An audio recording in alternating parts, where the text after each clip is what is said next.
Namaste, hello, this is Lisa, and welcome back to my channel. And if you're new, welcome to my channel. I was almost tripping over my words. I wasn't almost, I actually did trip over the word with my piercing. Anyway, welcome to my channel. So, I got a new phone yesterday. It's a Samsung. And it's a Samsung looking like this, with the rounded edges, so that's therefore the name is Samsung Galaxy what is it? Can I say it? What the fuck is it called? 6X, Samsung Galaxy 6X. Oh, I cannot say it. Why can I not say it? Come on, we have it here. Galaxy S6, Samsung Galaxy S6 Edge.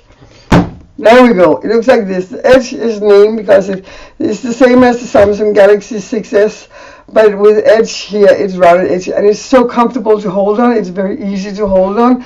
It has, when you turn it on, you have to put your fingerprint. In my case, I use my thumb. Or maybe I should turn it on first. Turn it on the side, and then you put your finger, and then you open it, and then you have your phone with all your apps and all your stuff that you need. And what is making me really happy is when I was on the run recently, I lost my phone. I didn't lose it, somebody stole it, but anyway, it was a Nexus 5. I only paid 900 for it. This cost me about 4,000 something Danish kroner. I'm not going to do the math right now, but it's a big difference. Anyway, this I only have to pay $20 a month for 3 years to get, so you can again do the math. And it's still cheap because I buy it through my phone company, and I just love the fact that from the Nexus I lost, all my info has gone into this phone. All the games I had installed, all the apps I had installed, all my phone numbers, my messages, some of my messages.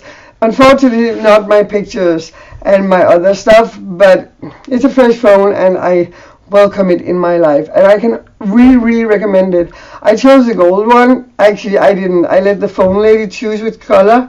So now I have a gold phone, but I think it's more like, well, it is gold, but it's not like flashy gold. Like, I don't like flashy gold. This is like rose gold, not rose gold, maybe rose gold, but matte gold or something. It's not like bling gold, which I don't care so much for. Anyway, that's my new phone, and that's a really big thing in my life. Yesterday I spoke to my daughter, my mother, my sister, a lot of my friends, and it was really a relief. I had something to do. Anyway, so today I have been asked of several people to make topics and like choose a topic and talk about it. And before I want to start this topic I'm going to talk about, I want to show you something. When I was on the run, I lost a lot of weight. I don't know if you remember me, but before I had a pretty big stomach. Now you see I'm like this. I have very much, I don't know what you call this. We call it in Danish svar in the back, but I lost a lot of kilos. And you can see it on my upper body too as well. I lost like 10 kilos and I love it. I'm scared that I'm going to gain it again because I have a lot of candy in front of me, really good candy. This is my favorite candy of the world, except these I like in, this is a form of caramel but with licorice. I like them with real caramel. They bought these by mistake. And then I love these chunks of French nougat. They taste so good. Then we have white chocolate Ritter Sport. I don't know if you have it in other countries, with a crunch in it. And then we have black piratas. We call them the piratas. I don't know if you have them in, I think it's Danish candy. It's like licorice with salt, and it's really good. And then we have these last ones. I don't know if you have them in other countries. It's called eucalyptus something. It's like soft rubber kind of material, but it's like, I don't know what you call, gummy bears, like gummy. It's gummy with sugar, but it tastes like eucalyptus, and they're so good. And then I have these candies halls. It's for my halls because I've been coughing a lot lately, and after my run I coughed a lot. So, but now I'm back. Anyway, I asked a friend what he wanted me to talk about in a video, and he said nirvana, not the band, but then the fact, what is nirvana, and is nirvana existing, and all of this. Nirvana is a state of mind. Of my opinion, it's a feeling, it's a state of mind, and it's a feeling combined. It's a place where you feel totally in balance, at ease, and in very good spirit with yourself. And that is what we all chase in life, is this feeling, and is that state of mind and state of bodily being. And it's not like a place you go to. I don't believe that. I think it's all around us. It's inside us. And it's part of everything. So I'm not going to talk long about this subject because I think it's pretty basic. I think you should know that. And I think there is a heaven, but heaven is what you create.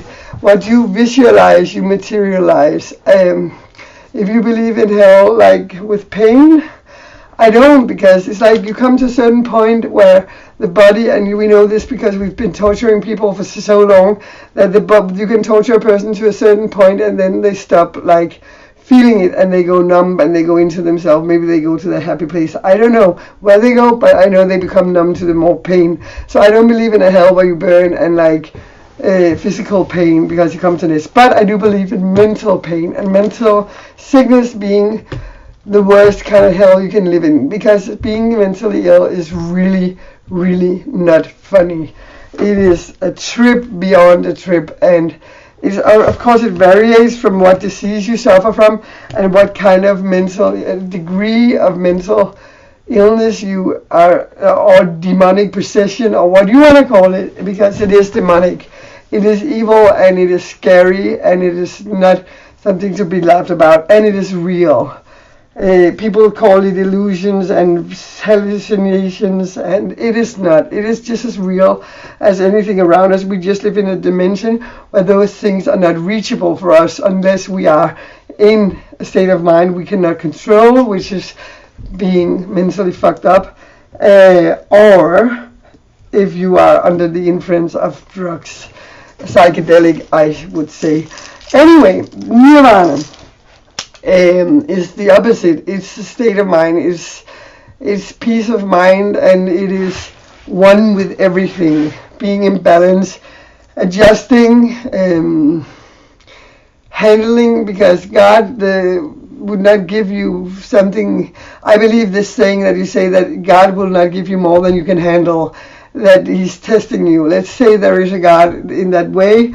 I think life is testing you, is challenging you to evolve yourself, and constantly evolve yourself, so you eventually come to the point, maybe through different lives, I don't know, but I can imagine. And I think there's so many theories, and I think they're all true. It is what you make it, and what you see you should get, and it's about basic evolving to a point where you will be in constant mental nirvana, and it will be floating out like an energy or something. And check out the the DMT is a drug, but it's also a drug that exists in everything alive. It is in you, it is in every tree and every animal and every little stone alive in this world. It's in the soil, it's everywhere. They call it the God's DNA, and they also have made a documentary about this drug. It's called The Spiritual Molecule. You should check it out. It's really a cool movie. I have the chemical drawing of it, on my arm here. It's part of this tattoo, which is very special to me. I've never really talked about it, and I'm not gonna in this video. But this particular drug or substance, a chemical substance that is existing in everything alive, they made it chemically. They made it in a lab, and now you can smoke it, and it lasts for 15 minutes. And that's the freaky thing, is everybody has the same experience. And also, it's when you die as a human being, this substance is buried in your brain. It says poof.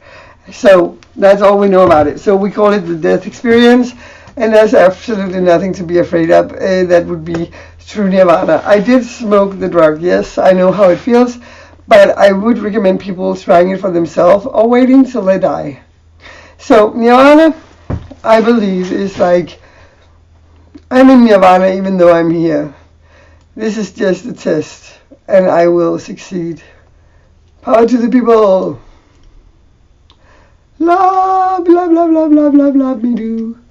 I'm a little bit tripping today. I don't know why. But I think it's interesting that so many people choose to get so obsessed with one religion and written words that I think these people are close to like a lot of stuff in life that they really don't. Grew up next to a family who was very, very Christian, and I was there a lot, and I was Christian when I was a kid, and I went to all these camps and shit, but it's like my friend, she's still a Christian, and so much that she doesn't have the ability to see over her nose, but she believes it so firmly that I say good riddance, good bless her, God bless her, she's one of the best human beings I know, the kindest, the most generous, and things like this. I just think that because she would never drink or do drugs or whatever in life, or there's a lot of things she wouldn't do, sex before marriage with other people, experiencing a lot of things that she won't because she has this belief. So I think that she's cheated for something, and I think she will have to. I think you have to like experience everything firsthand before you can relate to it. You cannot relate to anything you haven't done, because the feeling of how it feels, you cannot just read about it and think then you know it. Before I went insane, you all know I've been insane I was for 13 years, and approximately I've been okay for like 3 years, and I got sick in 2000 because I wasn't going India. And it's a long story. I can talk about it a long time. I got this drug, was put in a pipe, and I smoked it, and it is called the trumpet flower. It's called datura. This is the real name. They gave me this, but you can take this substance like in Colombia and South Brazil and South America in general. They use it a lot, and they just blow the powder like into the face of you, and you just become like a zombie. You do everything they want. You go to bed with them. You give them everything you possess. You steal for them. You make a robbery. You rape somebody. You do whatever they want you to do, and you don't even ask. You just do it without question, and that's very scary. And you don't remember anything about it. The other thing is that if you smoke it, it has a different way of affecting you. It's more like a very, very, very sickening acid trip. But again, I believe it's real. Like when I'm on acid, if I see a spider on the wall, and I see a lot, I know they're real. I just know they're not in this dimension, so they can't hurt me. My boyfriend, the first time I experienced something like that on acid, said to me, "Anita, is it normal there's spiders on the wall?" And I was like, "Oh, no. And then I could like chill out and enjoy them and like not be scared of them. So that was pretty tripping. Anyway, I'm just ranting along. I don't know. I want to show you a lot of mail. I want to do a lot of funny things. But most of all, I want to be in nirvana all the time. And I am, because I'm a happy spirit and I feel good. Even though they put me in a cage. I wish you all knew Danish, because I wrote a long phrase. I don't know if it's a poem or it's a letter to somebody or something, but I have to translate it and then read it to you guys. I don't know if it will sound as it's supposed to in English, but in Danish it's really great. Anyway, I'm gonna log off now. Namaste. Woo!